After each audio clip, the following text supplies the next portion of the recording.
முடக்கத்தான் கீரையை வச்சு துவையல் எப்படி பண்ணுறதுன்னு பார்க்கலாமா? இதுக்கு ஃபஸ்ட்டு கடாயில் 2 டேபிள் ஸ்பூன் எண்ணெய் சேர்த்துக்கோங்க. எண்ணெய் நல்லா சூடானதுக்கப்புறமா கடலைப்பருப்பு, உளுத்தம் பருப்பு, துவரம் பருப்பு 3மே ஒரு டேபிள் ஸ்பூன் ஆட் பண்ணிவிட்டு அது கூடவே ஒரு 5 பல் பூண்டு சேர்த்துருக்கேன். இப்போ இந்த பருப்பு எல்லாத்தையும் நல்லா செவக்க வறுபட்டதுக்கப்புறமா நான் வந்து ஒரு அரை முடி தேங்காய், ஒரு பெரிய வெங்காயம், உங்களுக்கு காரத்துக்கு தகுந்த மாதிரி வரமிளகாய் சேர்த்துக்கோங்க.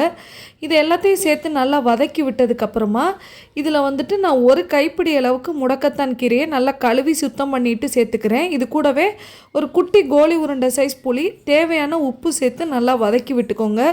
இந்த முடக்கத்தான் கீரையை வந்து நல்லா வதங்கிடணும்.